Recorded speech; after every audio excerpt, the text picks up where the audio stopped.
Mark's legacy, the salt ponds and the sands of time.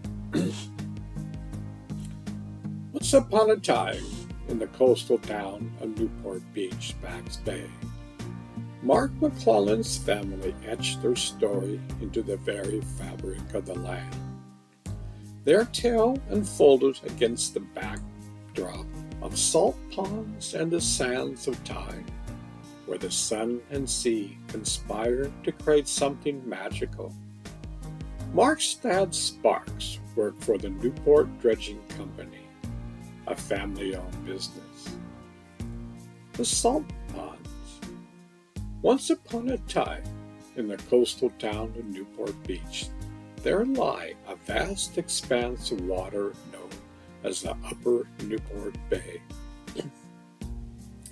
This tranquil estuary, where the fresh waters of the San Joaquin Hills met the salty tides of the Pacifics, was home to a thriving ecosystem and a community of people who cherished the land and sea.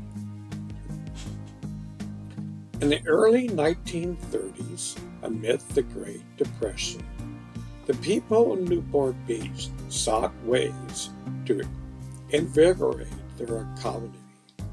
The Irvine Company, stewards of the land, envisioned a venture that would harness the bay's natural resources while providing for the community.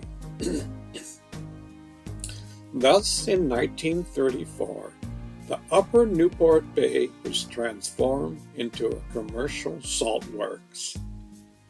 This salt works was a marvel of human ingenuity and nature's bounty. Seawater was collected and moved through a series of evaporation ponds, a process as simple as it was elegant.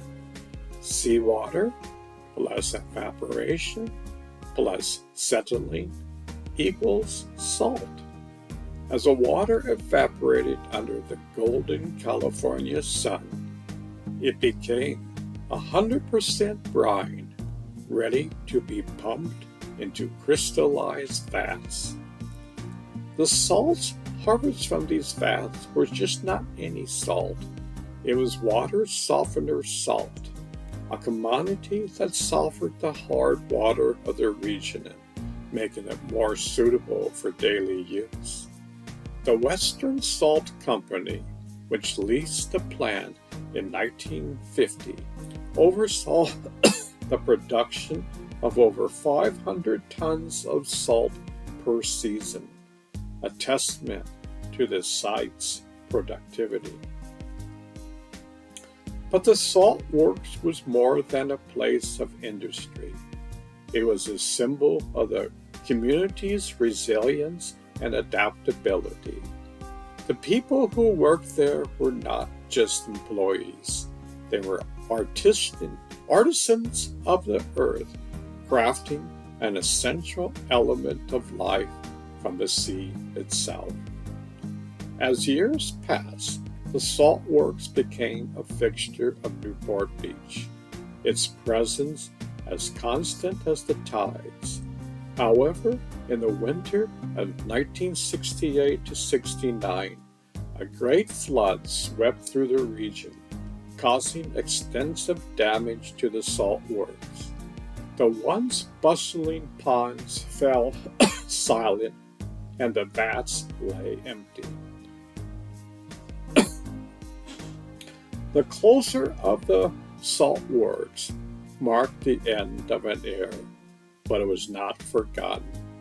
The remnants of the work still can be seen, a reminder of the days when the Upper Newport Bay provided for its people in a unique and enduring way.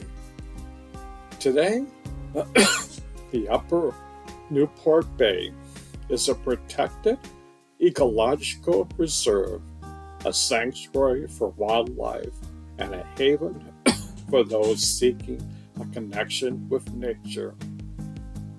The story of the salt works lives on, a chapter in the rich tapestry of Newport's beach history, woven with a thread of community, industry, and the ever-present sea.